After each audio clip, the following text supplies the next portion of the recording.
Matthieu, chapitre 23. Alors Jésus, parlant à la foule et à ses disciples, dit : Les scribes et les pharisiens sont assis dans la chaire de Moïse. Faites donc, et observez tout ce qu'ils vous disent, mais n'agissez pas selon leurs œuvres, car ils disent et ne font pas. Ils lient des fardeaux pesants et les mettent sur les épaules des hommes, mais ils ne veulent pas les remuer du doigt. Ils font toutes leurs actions pour être vus des hommes. Ainsi, ils portent de larges phylactères, et ils ont de longues franges à leurs vêtements. Ils aiment la première place dans les festins et les premiers sièges dans les synagogues. Ils aiment à être salués dans les places publiques et à être appelés par les hommes « Rabbi, Rabbi ». Mais vous, ne vous faites pas appeler Rabbi, car un seul est votre maître, et vous êtes tous frères.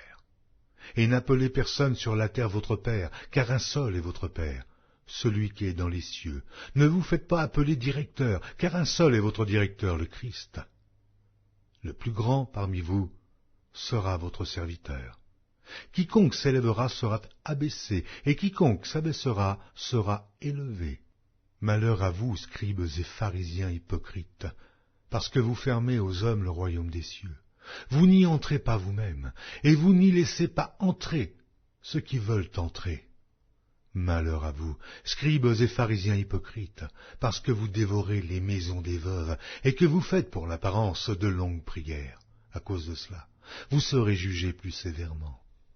Malheur à vous, scribes et pharisiens hypocrites, parce que vous courez la mer et la terre pour faire un prosélyte, et, quand il l'est devenu, vous en faites un fils de la Géhenne 2 fois plus que vous. Malheur à vous, conducteurs aveugles, qui dites : si quelqu'un jure par le temple, ce n'est rien, mais si quelqu'un jure par l'or du temple, il est engagé. Insensé et aveugle, lequel est le plus grand, l'or ou le temple qui sanctifie l'or ? Si quelqu'un, dites-vous encore, jure par l'autel, ce n'est rien. Mais si quelqu'un jure par l'offrande qui est sur l'autel, il est engagé. Aveugle, lequel est le plus grand, l'offrande ou l'autel qui sanctifie l'offrande ? Celui qui jure par l'autel et par tout ce qui est dessus. Celui qui jure par le temple, jure par le temple, par celui qui habite. Et celui qui jure par le ciel, jure par le trône de Dieu et par celui qui est assis. Malheur à vous, scribes et pharisiens hypocrites, parce que vous payez la dîme de la menthe, de la nette et du cumin, et que vous laissez ce qui est le plus important dans la loi, la justice, la miséricorde et la fidélité. C'est là ce qu'il fallait pratiquer, sans négliger les autres choses. Conducteurs aveugles qui coulaient le moucheron et qui avalaient le chameau.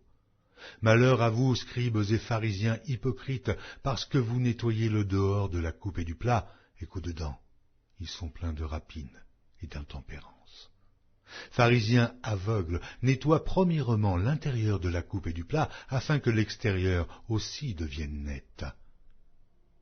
Malheur à vous, scribes et pharisiens hypocrites, parce que vous ressemblez à des sépulcres blanchis, qui paraissent beaux au dehors, et qui, au dedans, sont pleins d'ossements, de morts et de toute espèce d'impureté.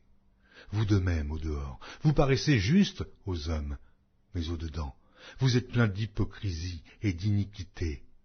Malheur à vous, scribes et pharisiens hypocrites, parce que vous bâtissez les tombeaux des prophètes et ornez les sépulcres des justes, et que vous dites : si nous avions vécu du temps de nos pères, nous ne nous serions pas joints à eux pour répandre le sang des prophètes. Vous témoignez ainsi contre vous-même que vous êtes les fils de ceux qui ont tué les prophètes. Comblez donc la mesure de vos pères. Serpents, race de vipères, comment échapperez-vous au châtiment de la Géhenne ? C'est pourquoi, voici, je vous envoie des prophètes, des sages et des scribes.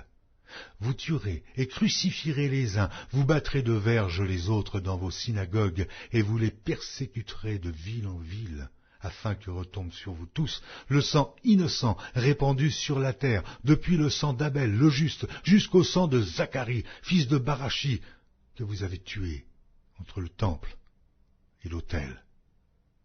Je vous le dis en vérité, tout cela retombera sur cette génération. Jérusalem, Jérusalem qui tue les prophètes et qui lapide ceux qui te sont envoyés. Combien de fois ai-je voulu rassembler tes enfants, comme une poule rassemble ses poussins sous ses ailes, et vous ne l'avez pas voulu.